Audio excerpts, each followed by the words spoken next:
Watch your ears. All right. You like it better right there? Does it sound better than when it's on y'all? All right, so we'll get started. Sunday school, lesson 6. Lesson 6. Authority belonging to God. Are we going to do our homework? You gave us homework last time. Oh, Did I? I forgot Yeah. all about it. What was the homework? We had to find something about a politician. Oh, I didn't do it. Oh, I either. didn't. Oh. Oh! I thought he was joking, so. No, I I forgot didn't about think it. he was joking. And I wrote it down. What are 2 things? Write a prayer of gratitude. I didn't do that either. And then, 0. yeah, write a prayer of gratitude and then find something good in somebody you don't like. Yeah, that's an either. So everybody gets a 0, even the Except pastor. Brown. Except for Brown. Don't send him the pastor. I forgot. Where's my book? She Well, you go ahead and share yours since you did it. might have. So mine is, I wrote a prayer Anna. in the beginning of my prayer request book. So anytime I pick this up now, this is the prayer I give. Dear Lord, thank you for all the blessings you've given me because of your grace. I feel like I've been reborn. I'm making this my book of prayer requests to you. I know you will put your healing hands on those that need it. It is because of your love I'm able to witness for you. Again, I want to give you the thanks that you deserve. It's in your name I pray, amen. Oh, that's a good one. So instead, what do we, I know it's not Thanksgiving, but we can, instead of a prayer of gratitude, one thing you're gracious for, Mom. What are you grateful for? I'm grateful that I got 2 good kids. Brittany, My salvation. Josh, Salvation. hey, yeah, Sarah, and what? Stability. Oh, yeah, yeah, that's a good one, that's a big one, especially nowadays. Sarah, My favorite. Larry, being alive. That's a dude, he's gonna win every time. We can't beat that. Christy, you're thankful for me, okay, Anna? Salvation and my family. Anna, Eternal life. Galilee, What are you grateful for? What are you happy for? Your kitty cat? Or kitty cat? kitty cat. I'm grateful for God's long suffering. Because without that, we'd all be fried. I mean, there's no ifs, ands, and buts about it. Lesson 6, authority belonging to God. I walked into the kitchen one day to find my daughter slumped at the table, looking frustrated as she counted the money she made from mowing the neighbor's lawn. Emma finally had enough to reach her savings goal, and she had something in mind to buy. I knew what she was thinking as she calculated her tithe. Something wrong? I asked. No, nothing's wrong. I was just so close. Do you think I could wait to tithe until next week when Miss Thompson pays me again? It would be double, she grinned. I tried the gentle approach.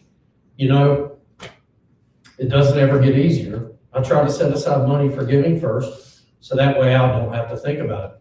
She didn't answer, but slumped over again. I sat down and put my arm around her shoulders. Is that tough? It's that tough though, huh? You have no idea. And I said, I can't wait till I'm an adult. I was ready for this. But then you'll have the taxes to pay. She said, I have to. Bible says so. I'm afraid. I saw the wheels spinning as she shot back. The Bible says a lot of things. Then a change came over and she perked up. Next week then, I think I'll have enough for my game. What is an example of a rule or principle that you find difficult to follow? Reading your Bible religiously, like every day. It's just something you gotta get in the habit of. But once you do, Like I went from never ever reading my Bible to reading it at least twice a week. mhm, And I know I should do more, but I'm just saying where I came from.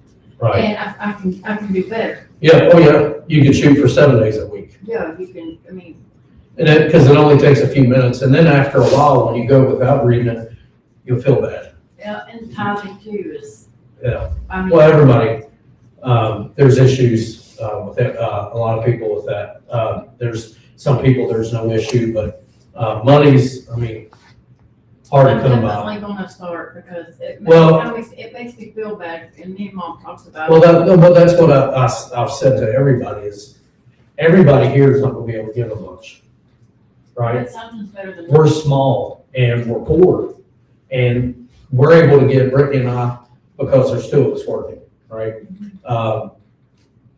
Brownie does all right, he gives, y'all give, everybody's gave something, right? Yeah, but But when the tithe becomes an issue is when you say you don't have to give, and yet you do, right?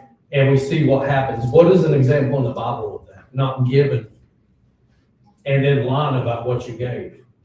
Okay. Esau. Hmm. No, what is that?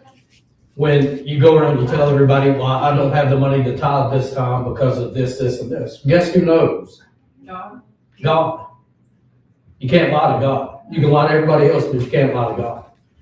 What is an example in the Bible where somebody misrepresented what they gave to God and paid the price for it? Is it one or two people, Larry? Yeah. Yeah, he knows. I already know it. So he knows the answer. Yeah, you know the answer. I want to see if they do. Yeah, I know I you do. can't remember the name, but I know What is it about? something about wheat. What? No, wrong. No, two people. Larry knows. I know. I'm shameful to say. Peter be one? No, close. But no, Peter was not the one. John, No. is it a disciple? You just No. put it, you just No. said something about it. It's not a disciple. What are two people in the Bible that paid the price for lying about what they gave to God? As if God didn't know the truth. And I'm correlating that with, like this little girl in this lesson that wants to tithe next week so she can get her game. All right, God knows your heart. God knows what you got to give. You can lie to us all day. And that's why we don't make it like a lot of places. It's crazy to me, the W-2s and stuff. It's none of my business what you give to God. Yeah. It isn't. That's between you and God. You could put in $1 and have 5,000 in your wallet. Guess who knows? God. So there's two examples, especially if your church has a big need, and yet we give nothing, right? But again, that's between the person and God. But who are the two people in the Bible? It's relating to them. They misrepresented what they had give when God knew the truth, and they paid the price.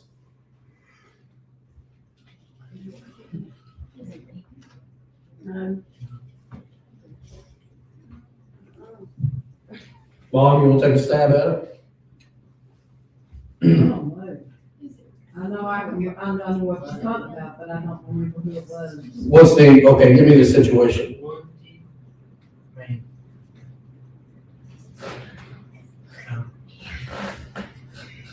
Well, I don't know. They had it to give, but they didn't give. Right, I What's the don't two know people? who it was. think about it. What's the situation? Anybody know without Googling it? I'll Google it. Oh,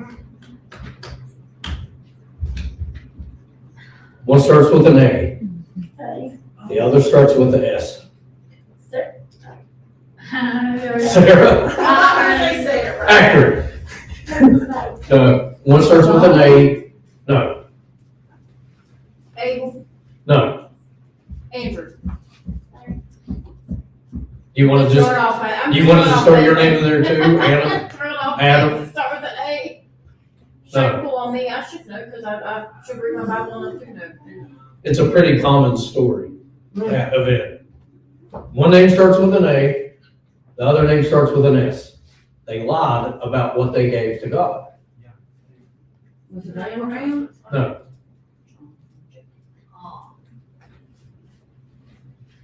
Larry knows, Larry, he's already told you, Christie. No. He's already told you that it's a man and a woman. Now that we know it's a man and a woman, That's hard for anybody to say. I can't pronounce it. It's a funny name, try to pronounce it. The S name is funny, isn't it? They're both Well, funny names. Try to pronounce, does she know? I do now. I Googled it. I didn't, but Oh, I do now. I'm gonna say, no, baby, I don't remember. After I saw the names, I remember the story. You don't know the man's name? It starts with the A, you said. The man's name starts with an A and the woman's name starts with an S. And they both died. How about that? Yeah. We're closing in. Oh, wait, no. Every people that said they say. Look at Acts. We ain't got time for all that, y'all. Ananias and You go Sapphira. ahead and Ananias and I didn't Sapphira. say this S. So, That's fine. Wasn't it the story they sold their land and lied about? so what they did, it's hard to pronounce, The S Even- name is funny. I mean, but they lied and misrepresented. Now, did Peter know when they come to Peter? Did Peter, all he knew was what they told him. But guess who knew? God. And he was struck dead on the spot. When Ananias died, didn't she walk in, see him laying there? Yes. Still alive? As she walked in, she sees, he said, look over there. You see those feet sticking out? That's your husband. Go join him. And she dropped dead. Oh, yeah. I know that. All because they lied about what they did or gave to God, right? Was it they sold their land and lied about? Sold their land. See, at that time, everybody was selling everything they had to start this church. Oh. And they come in and they were like, well, we sold our land, but we only made 5,000 when they made 10. Okay, yeah. And then Peter wouldn't know the difference. Yeah. Like, the Holy Spirit did. The Holy Spirit's like, no, try again. Kill them on the spot. Now, then before they hit the ground, as they say. Dead right there. But that's how serious God takes these things. The Ark of the Covenant, when Uzzah touched it. Could you imagine if the Lord did the same thing now that he does then, that he did then? Instead of the infinite and abundant grace that he gives to us on a daily basis. Right? That sometimes that we mistreat the church in one way, shape, or form, maybe, not really here, but we've all been to churches where you see people with their feet in a pew, stuff like that. If God killed a man for touching an ark, what do you think he should do to somebody putting their nasty, dirty feet in a pew? Shoot. This, and people have gotten so complacent in the house of God that they do those things. And they look at it as, well, it's just a building. And it's the house, this is where God is worshiped. It bothers me every time I go by that one where they've converted it into a side-by-side little cabin. I'd be terrified of being there. I mean, you're using what was meant for the house of God and you see what happened to who when he mishandled the things of God, right? When he used something meant to glorify God for some other purpose. And he died. There's a restaurant in Pittsburgh that was a Catholic church. Not Catholic, but still church. And they turned it into a brewery. Wow. Good luck to them is all I gotta say. No. How long suffering God is. Yeah. If we got what we deserve for the way we treat his house, we'd be toast. You know what I mean? But I think we do really good, for the most part. We don't mistreat it. I don't see anybody with their feet in the pews, and I better never see anybody with their feet in the pews. Now, if you lay down and go to sleep, fine, but take your shoes off and kick your feet over to the side. Yeah. Lay on the floor, something, but do not there's a video of a guy that in a Pentecostal church, which it ain't got nothing to do, a lot of Pentecostal churches don't go to this extreme. They were trying to one-up each other. So, yeah, running across the so street. you got one guy doing the Peanuts dance, and then the other guy, he's like, I won't be outdone. So he gets up and starts dancing up front or wherever. And then the guy got up and ran across the back of the pews. Number one, you're tearing them up. Number two, that ain't what they're meant for. The ground's meant for walking, right? Not the back of the pew. That's not of God. That's desecration of his house. And then the other guy, not to be outdone, got up and started dancing on the pulpit. Just the lack of people forget God is a loving God, but God is also a God of wrath. God is also judges by fire, right? And when it comes to that time when something happens to them, I didn't see that coming. Well, you should have. So when you come to the house of God and you mistreat the things in the house of God like they do, that particular instance, it just blows my mind. But yeah, so the tithing, right? It's important because it belongs to God. What are some of the authority figures in your life? Who are some of the authority figures in your life? Chief, same for me. Mom? Well, that. Maybe here. Pastor, deacon, Okay, Brittany, law enforcement. God. Josh? Christ?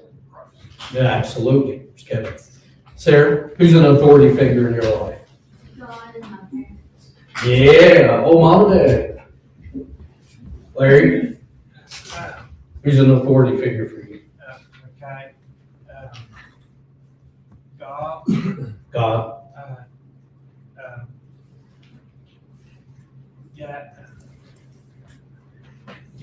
No. Dad? Yeah. Yeah, that's better.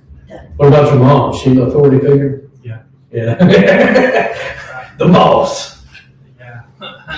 Christy? Jesus and parents, which mine's on here, but still. Well, I'll fill that role. I'm your boss. Larry. And John. Anna? God. Yeah, I'll leave mom, dad, me, chief, God. I have a lot of bosses. Well, not so much me anymore, but I got two, JC and chief. Technically, Jason's not your boss, but Okay, chief. Chief and God and my mom, although I don't listen to her most of the time. So, which is harder, following Christian or non-Christian leaders, or is there no difference? now it is non-Christian for me. It's easier to follow somebody that you know follows God. Right. Non-Christian, not that it's hard, you just see that the values that they bring to the table don't align with you, even if it's in a non-religious setting, Right. work or something like that. You see somebody that may not believe that way, you have a tendency not to take their word as much as you would somebody that has the same beliefs and follows like you do. Right, absolutely. So, say for me is I would much rather follow a believer because of how they're going to act. If they are being an example of Christ, how they're going to act in their personal life, in their work life. Because everything you do is supposed to glorify God, right? So I would much rather follow. And there's absolutely a difference to me. Having a boss that's a Christian as opposed to a boss that is not. And No. being That- married too is hard to be Oh, yeah. married to an unsaved, and it's hard. A lot of the time, the unsaved is the one that wins. Because the person getting saved, that's saved in that relationship, gets tired of fighting. And they're just like, look, I'll just.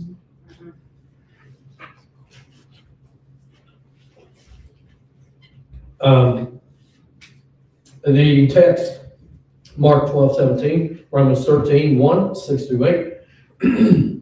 God before government. Mark 12:17 is the climax of a conflict story. These describe encounters between Jesus and the religious leaders who posed questions designed to stump and discredit him in the eyes of people. In Mark 12:13, the Pharisees and the Herodians, supporters of Herod and his family, approached Jesus to flatter him in verse 14. After trying to butter him up, they asked their question.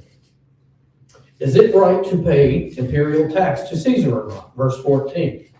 This is a very highly charged question. It's a loaded question. Right? So you see how they approach him and they butter him up, right? They make him think they're his friend.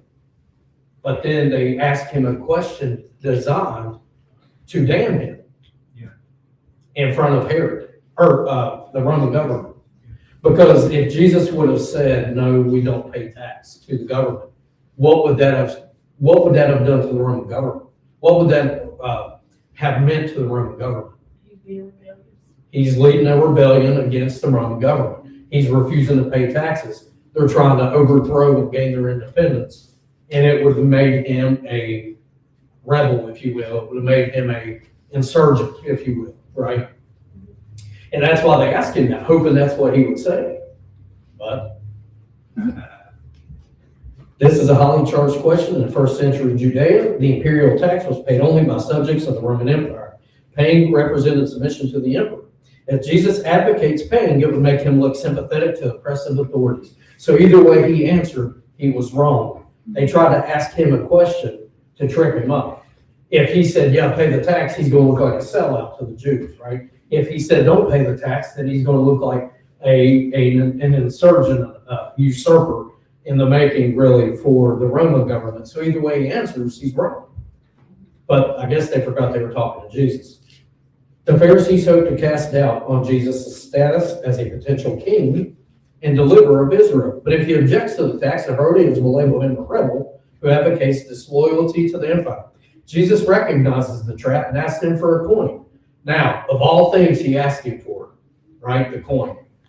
Verse 15, Roman coins had a relief on the important political figure along with an inscription. Coins at the time would read, Tiberius Caesar, son of the divine Augustus. The Pharisees and Herodians acknowledged that the coin has Caesar's image and name on it, to which Jesus responds. Give back to Caesar what is Caesar's, but give to God what is God's. God don't want your money in this aspect. Pay your taxes. Yeah. But your soul belongs to God. Yeah. Right? Your heart, your life.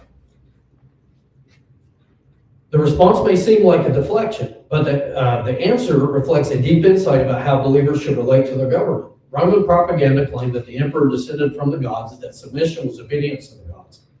But Jesus implies a hierarchy. There are things that his followers owe to earthly rulers, but their ultimate allegiance is to the God of Israel. Where duties to God conflict with the emperor's will, one must follow God. So here we see that, much like today, Jesus, the hierarchy of the law, it's the Lord wants us to submit to our government and our leaders and the authority of them, right? But when it becomes that they try to overrule God's law, you follow God, regardless of man's law. So if they would come in here and say it's illegal for you guys to meet, it's punishable by arrest. That, in God's eyes, is a rule that we must break. Because if they come in and tell us that we can't worship, that we will be arrested, well, I guess just bring enough ambulance. We're not going to fight you. But, it wouldn't be fun. I wouldn't enjoy going to jail. But at the same time, I would.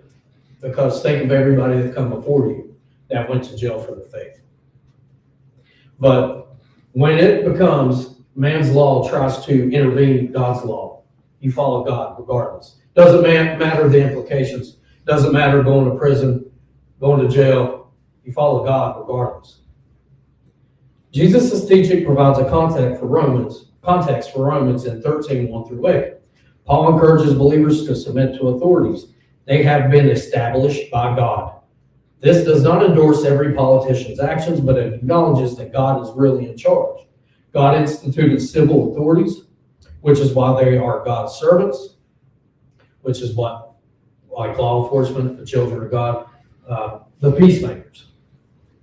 But verse 6, whether they realize it or not, that's what we as cops do. That's what we're supposed to do. Paul follows Jesus' lead, challenging Roman propaganda. Paul says that they are merely servants of the God of Israel, working at his pleasure and for his good purpose. Believers are therefore free to pay taxes without being disloyal to God. In verses 7 through 8, Paul states and expands upon Jesus' principle. God established duties between human beings, whether paying taxes or showing honor, verses 7. The believer must respect and fulfill these duties. Paul adds that only one debt is never set aside, the debt of love to one another. Verse 8. Why is a question about paying taxes a trap for Jesus? Because if he answered either way, it was gonna either be against his people or be against the Right. Roman Empire. How does Jesus' response stun his opponents? Because he said, give to Caesar what's Caesar's and give to him what's his. Right. So in essence, what he did was what they meant for bad, right? What they meant to show for him to get in the middle of this problem, but Jesus took care of both at the same time. And that's what we should really think of as believers when somebody approaches you and asks you a loaded question. We've all had loaded questions. We get them in law enforcement all the time. It's a question under the guise of respect meant to degrade you and or show your ignorance is what they try to do. But I mean, most of the time I just wouldn't play with people like that. Really sad to say, but I would insult them while they thought I was talking good about them. I was really insulting them the whole time. They just weren't smart enough to figure it out. But was that right? No, I didn't need to do that. It's just really hard to deal with people. It's really hard to deal with people. Even people that don't have their own best self-interest. And the guy that set the fire in the jail, right, or tried to. Where's he gonna go if it catches on fire? Nowhere. Stuck there. Right? And why do that? What does it accomplish? Nothing. You get another felony charge. And it's on camera. It's gonna be hard for him to argue that he didn't set that fire in the jail. Nah. That ain't it. I mean, that's, but the silliness of it. I mean, but anyway, do government authorities have absolute power? No. No, God has absolute power. Absolutely. We should respect government authority. Even Hunter and I, being cops, we submit to authority. We have to. And we should. A cop's power shouldn't go unchecked. Why? Corruption. Absolute power corrupts. Absolutely. Right? A cop should never have that much authority. Mhm. I mean, and I really don't want to go too much into it, but I think you should be of a certain age before you become a cop. I think somebody 18 years old has no idea how to be a policeman. And I mean, I was 21 or 2 when I started, and I wasn't even ready. And I think we all know that I'm mature slow anyway. Yeah. So Oh. at the time I'm 22, I'm really like 16. And to be honest with you, you could tell I'm 41. If I get in that mood Yeah. where I want to play, I'm like a kid. I don't. Maybe reverse Just gotta that. punch him. in the Yeah. Look, 41. I look 41, but I act like I'm 14. But only in a mental capacity. Like I don't move around spry like I'm 14. But Oh, you keep on for good. it's because I never sit still. Amen to that. I do better on my medicine. But anyway, Trying so- to get us there. with the bleach. Oh, he But- tried to kill us yesterday. Do government authorities have absolute power? No, and they shouldn't. God has absolute power. Absolute power is the final say, right? And man should not have that over man. And like I said, anybody in authoritative positions should have a system of checks and balances. There should be some sort of other separate entity that brings in that authority. Because if you don't, then look what happens. And not every cop. But, I mean, there are cops out there that do not belong in law enforcement. Absolutely. There are cops out there, you always hear of dirty cops and stuff like that. Some of the people that are making those comments have seen something, right? That would lead them to believe that. And I have seen some things that I'm like, no wonder nobody likes us. You've got to be honest about it. I mean, I'm just lying, for example, to somebody in an interview is legal for a cop. You can lie to somebody. But I've never done it. I've never liked it. I've always felt that was I just didn't like it. Yeah. Somebody would call me and am I going to jail? I'm like, absolutely. Bring somebody with you, bring some money with you. And, you know, one of the other guys is like, well, what, now they know they're wanted. I said, man, they knew before. They do when they pick up the phone. Yeah, so what do they run? They run. But they'll know coming up here, I'm like, you know, bring you some money, bring you somebody who bonds you out. Don't make me come find you. You know, so most of the time they would come and they bring, why did I do that? I mean, Benefit of the doubt. I mean, I want people to know when I say something, I mean it, right? Like I'm not, I've got to be careful here, but I've always been the kind of guy where I want to come at you head on, right? I don't want to do it in a backward way. And what I mean is, I would much rather come after you knowing I was coming after you, right? And I wasn't trying to hide it, as opposed to, I respect guys doing undercover work. It's necessary. It's hard. I've done it. I'm not taking anything away from those guys, but I would much rather you know I was coming for you. Yeah. It's not an ego thing. It is simply that when I catch you, there's nothing you can say other than it's respected a lot more too. right. I mean, I'll tell you, you know, come turn yourself in, or if you don't, I will spend every shift looking for you. And I did. And, you know, there was a guy that lived in Bluefield, and he just pulled up beside me and got out and turned around. He was like, here I am. Because I was not waiting on him. And he was like, man, I'm tired of dipping and dodging and diving and ducking and hiding from you. He was like, it's every day. You just get tired. And he was like, I can't take it anymore. I'd rather you just, and it was all over a disrespectful comment he made. And, you know, you want me to do my job? I'll do my job to the best of my ability. Diane, you, died? Dad? Yeah. Oh, yeah, the hound dog. Yeah, Yeah. that's what they used to call him. Yeah. My dad, yeah. The hound dog. You couldn't get away from him.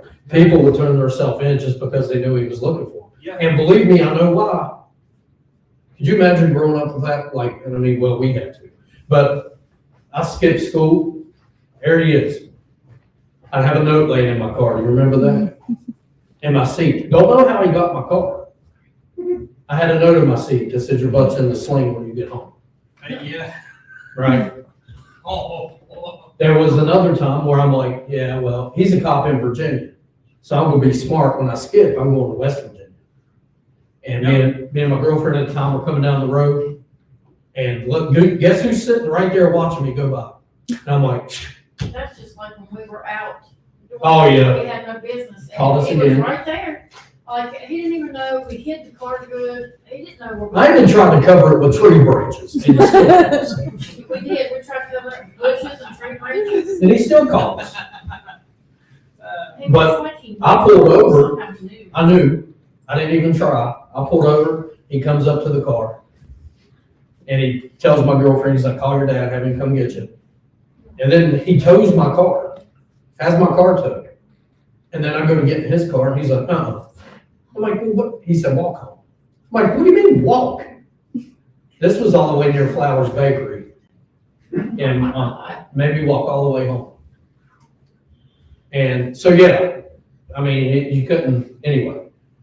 But that authority of man, if it goes unchecked, leads to an overreach, leads to bad things within law enforcement, evidence getting stolen,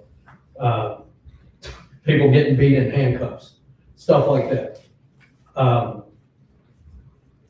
And at Bluefield, I've only seen that, I've never seen it. The guy that's gone now, years ago, he did it. And man, I'll tell you how uncomfortable that was. I didn't know what to do. I was brand new.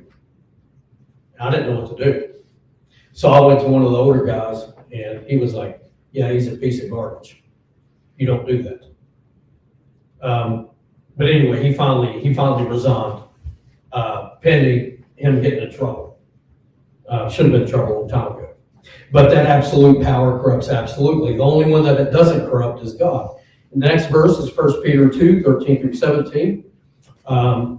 Submit yourselves to every ordinance of man for the Lord's sake, whether it be a king or to governors, for so it is the will of God. Fear God, honor the king. Fear God. Exiles in the world. Peter addresses his letter to God's elect. Exiles scattered throughout the provinces. 1:1. The word translated exile refers to someone traveling in a foreign land. Does that sound familiar? Right? That's us.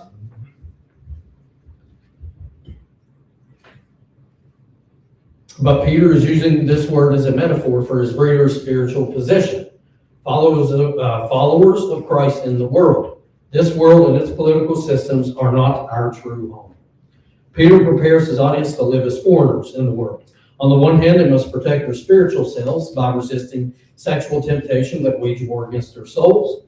On the other hand, they must walk in the holiness for the benefit of others. In verse 12, Peter urges them to live such good lives among the pagans, that though they accuse you of doing wrong, they may see your good deeds and glorify God on the day he visits us. This echoes Jesus' command to let your light shine before others. Casting the pursuit of holiness is a missionary project. Through or though others may slander, obedience to God will lead them to recognize God's reign over all the earth. And it is in this context that Peter turns to the subject of how believers should relate to earthly rulers. In verse 13, Peter exhorts his audience, submit yourselves for the Lord's sake to every human authority. Authorities include the emperor and also governors who punish those who do wrong and commend those who do right. Which nowadays we see a lot of punishing, but really there's no commending those that do right.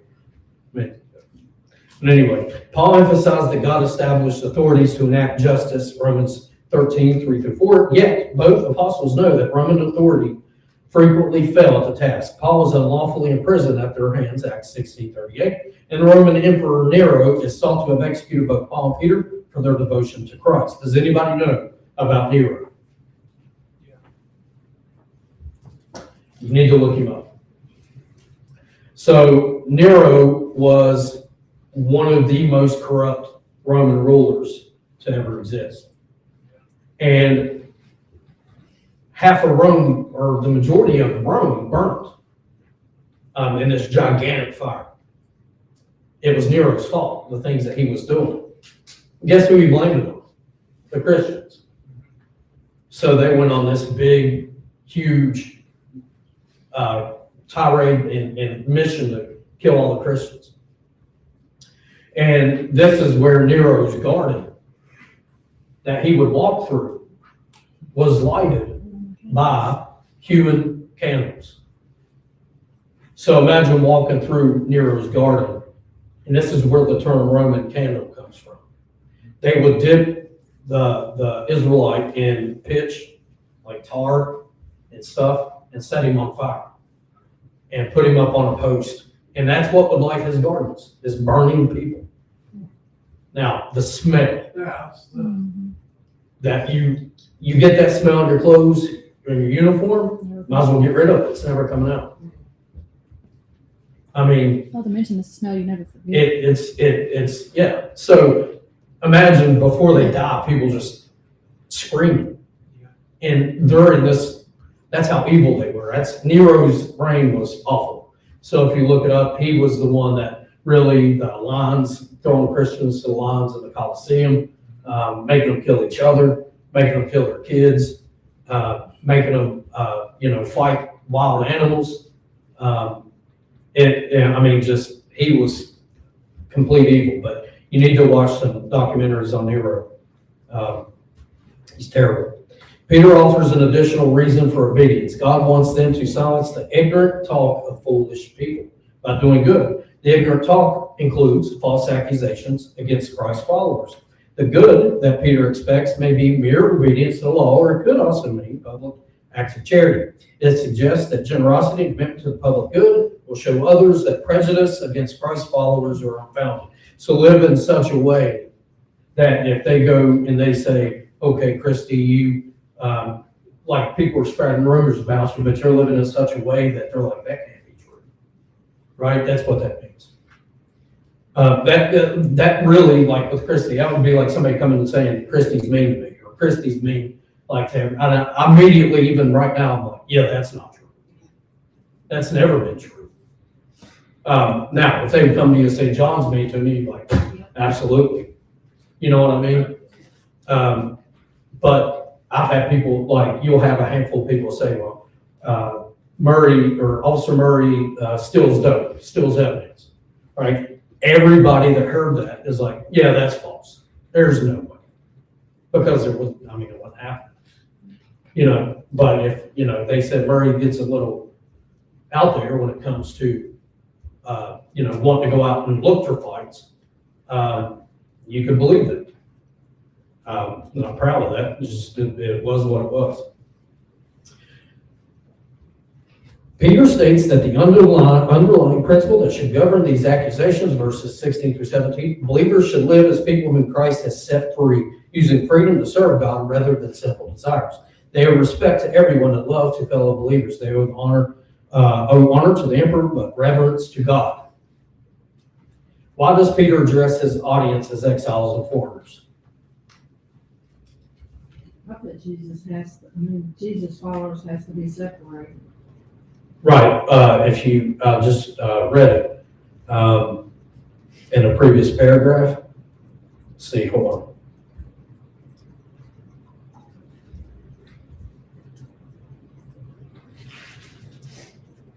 Second paragraph under exiles in the world. Why are we exiles and foreigners as Christians? Because as believers, the heaven is our home. Yep. This is foreign land. You don't Yep. need to be here. We don't belong here. Why does Peter encourage living holy lives? To show Christ in others. What reason does Peter give for obeying the authority? Peter expects obedience to the law. Hmm? Peter expects Not obedience Peter. to the law. God expects obedience to the law. And that's because it was established by God. So therefore, that's why we should obey it. Until what? Until it tries to supersede or intervene with God's law. Earthly authority is from God. We tend to talk about word authority. In a world that prizes individualism and autonomy, it feels better to defend freedom. We have freedom to choose our path, our friends, the person we want to marry, almost anything. Yet within the freedoms that we enjoy, there are limits, right? If we walked into work on Monday and decided to scream at our boss, there would probably be dramatic consequences and repercussions. If we allow ourselves to stretch the truth, when we do our taxes, exaggerating deductions or fudging the math, we face the prospect of a painful audit. And if you know anything about the government and their money, they do not forget. If you think they won't come after you for $1.15, they will. Unless you're a politician, then I guess they don't care. Hmm. And then we just had a recent governor like that, right? Mhm. I mean, but, so as corrupt as he was, now he's a senator. I mean, perfect place for him. It's where the rest of the crooks are. I think of the challenging words of Jesus in Matthew 16:24-27. He encourages us to find abundant life, not by clinging to our will and our desires, but through surrender, laying down our life to find what it means to live. The way of the cross requires surrender. It means getting rid of things that you like, that interfere with your walk with God. Anything that takes time from God. There is for each of us a chain of duty. First to God, second earthly authorities. While this probably is less common than in Paul and Peter's day, an earthly authority who asks us to go against God's will does not need to be obeyed. But for civil disobedience to be a credible witness, we must follow the other instructions in the same context. Submit to earthly authorities as a habit. It means that we follow the laws of civil government, respect and honor the role of leaders. We must seek to use our freedom for good. If we walk this path, we elevate the name of Christ. But until they come to you and say, you can't worship, you can't go in that church, you can't read that Bible, you can't tell others about Christ, it is your duty to defy that, regardless of the consequences. You don't want to be the one Mhm. that's like, yeah, I'm not telling nobody about Jesus, I don't want to go to jail. What's the Lord say about that? Deny me? Well, then I'll even find my phone. Yeah, I mean, I'll gladly go to jail for following Christ. It's the best reason to be in jail. What are you in here for? Well, I read my Bible. Did you imagine? Do you think it's happened? Mhm. All the Christian bakery that refused to make the cake for the gay couple, Mhm. they were just bombarded with fines that were unconstitutional. Also, the lady that refused to issue the marriage license to the gay couple, they put her in federal prison. But they got her out and it went away, right? But there's a Christian set or group or law firm, I forget the name of them, but they do things like that. They represent Christians that are persecuted. That could be when you get your law degree, that could be what you do. Oh, Hunter Brown and Esquire. ESQ period. School for that. Mhm. What laws do you wish would change? Victims' crimes. Correct, because that is incorrect. There's no such thing. They say drug dealing is victimless. It is not No, victimless. no, no. Well, I'm talking on a personal level, I guess. What do you mean victimless? Well, there's two. One is prostitution. Mm-hmm. You know, morally, that is what it is. However, it's hard to say that there's a victim there, right? Right. There's no earthly victim there. Same thing with possession of those substances. Now, somebody that's dealing them is obviously different because we know what those substances has a tendency to do, addictive, you know, cause lifelong health issues on top of possible death. Mm-hmm. But the fact of simply possessing those, it's hard to say that there is a victim other than the person that possesses those. Right, well, I think it's the implied victims that could come, that from that, like, Well, but in my opinion, the problem of just simply, for example, the use of marijuana, right? You and I have done this job long enough to know that somebody that is using marijuana and marijuana only are not out robbing people and stuff like that. Typically, it's the harder stuff, right? mm-hmm. If you prosecuted the crimes that were actually committed to the victims versus, I mean, you and I both seen that somebody's house gets robbed and they pay restitution for a door and go on about their day. But they'll take somebody that possesses drugs that you can argue at the time they or may not been hurting anybody if they weren't driving or anything like that. You just found a little dope on them. They're not hurting anybody, but those are the ones that they can prosecute. Yeah, and to the extent they prosecute them, it varies so much. You'll have one that has a gram of, and I know but you'll have one that has a substance and the other one has the same substance, same amount, and they get 2 different prison sentences or jail sentences. It makes no sense whatsoever. You know, but I think obviously that possessing a substance like that has to be a deterrent, or else we're gonna be like Kensington Avenue in Philadelphia. We've seen more drug crimes get more time than murder crimes. Well, and the big thing, like the law I wish would change is the laws of people that hurt kids. Oh. Right? When you have somebody that's doing 15 years for a robbery or some crime that didn't involve kids, but you have a predator that has victimized 2 or 3 kids, and they get 5 years, 6 years, and they end up doing 2.5. You know, you're like, how? They're just out to do the same thing over and over. But see, you know, a lot of like this Tyler, that Horner guy, the FedEx driver that did that to that little girl. He was a repeat offender, right? That whether or not, and it's hard to, it's not right biblically, but whether or not the authorities give him the death penalty, he's getting the death penalty. Prison says- When he goes into the Well, prison, he was to prison. that's a wrap. He'll never walk that yard. Nope. And they take care of stuff like that. And that just shows you there are people in jail that have committed crimes that aren't bad people. No.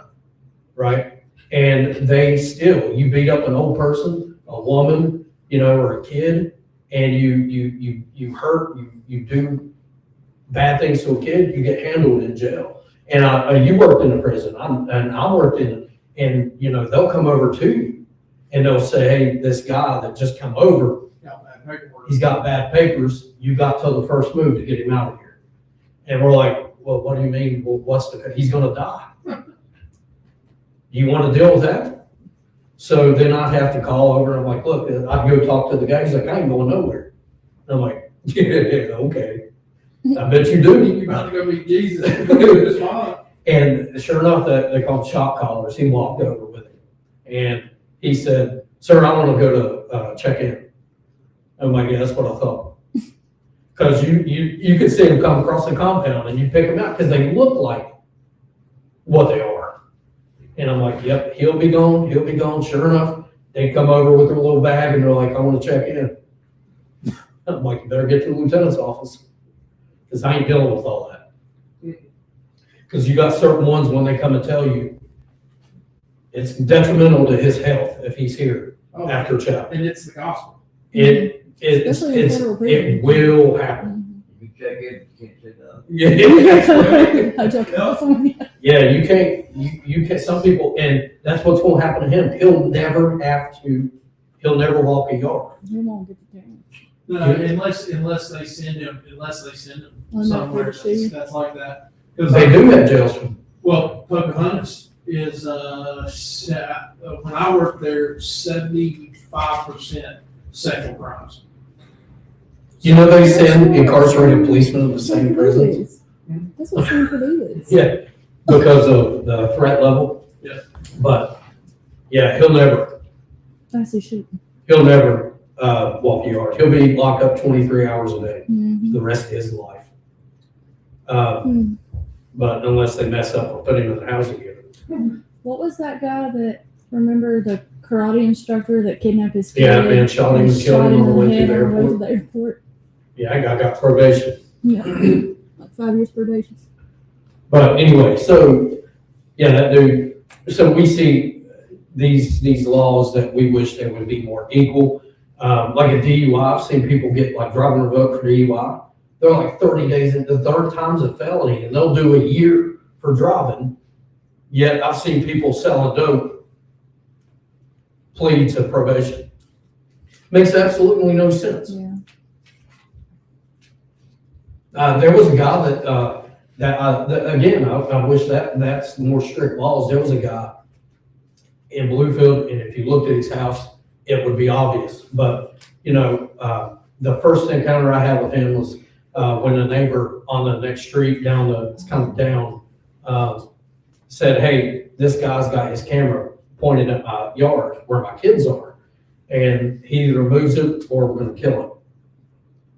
And you hear it all the time. You're like, okay, tough guy, right? You ain't killing nobody. But you can tell this guy's voice.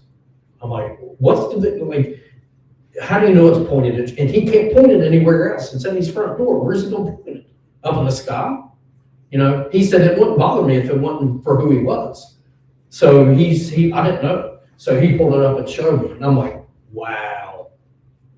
So I went up to the guy. He looked like it. And I wanted to go up there and talk to him. Paint coming off the house, like plastic over the windows. It looked like it was bad. You don't know, it was with kids. Y'all know what I'm talking about. I get up there, and when he comes out, I immediately, it felt like ants crawled on me. That's how nasty and creepy this guy was. And he come out, he's probably 6'6". And he had kidnapped a couple kids in California and did a bunch of stuff. I couldn't believe he was out. And that's how do you justify like somebody that gets caught with dope doing more time than that guy? Mhm. Money. Well, anyway, he come out and he was like, officer, it's good to see you. And I'm like, don't even put your hand out. I ain't shaking. And he was upset by it. And I'm like, I don't want your nasty hands touching me. I know what you are, And then he starts spouting this crime. He's like, it's against the law for them to be mean to me. I'm like, buddy, you're lucky they still let you walk.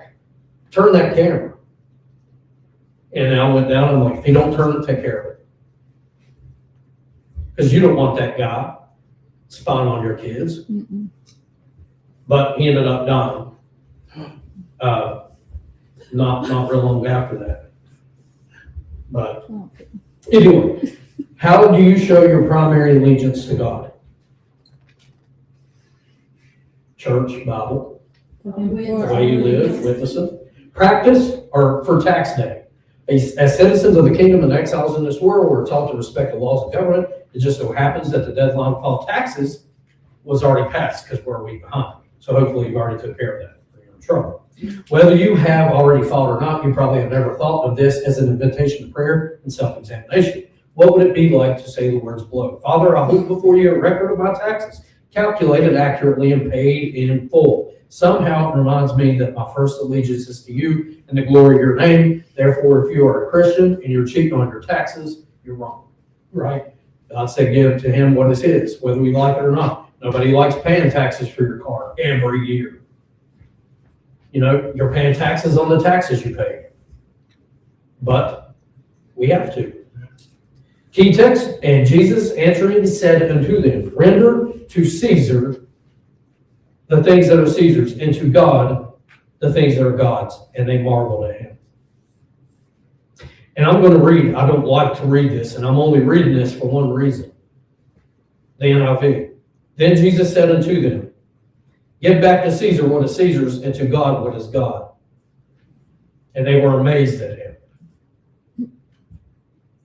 The difference in those verses. So what I was talking about before, when I finish this lesson, we'll go more into that. Quiet hour daily Bible readings, Psalm 127. Probably y'all can read them. I don't have to go through all that. Next week, Mark 9:36 through 37, 42, 10, 13 through 16. We will discuss the meaning of childlike faith. Who are the children for whom you need to pray this week? Christy, you already know. Everybody with kids, grandkids, should pray for them all the time anyway, because there's so much that are attacking them right now. And how quiet until Elon Musk exposed all the stuff that we're targeting kids in Netflix, it was quiet. And I think they got it was like $150 some million or something that they had to, and it's quiet, went away. But that's every streaming service. If you don't want to be exposed to things you shouldn't be exposed to, say goodbye to that one-eyed idiot. That's what Lester Roloff calls on TV. The one-eyed idiot. Makes sense. It really is that bad. Like if you're watching TV, you can't watch anything without, you know? Think how bad Disney is and the sexual propaganda. that Oh they yeah, have. Disney's nothing but the devil. I mean, I know I sound like Bobby Boucher's mom, but I mean, it really is the devil. It is. And not to mention that he was an outspoken anti-Semite. Mhm. And personally, I think he was sending money over to Nazi Nazi Germany. Germany. Now, I base that on absolutely no fact whatsoever. I'm just assuming that. So, but that concludes this lesson. Next week, don't forget what your Bible verses are. Y'all have a good day until we come back in 10 minutes and we have the message. Intermission.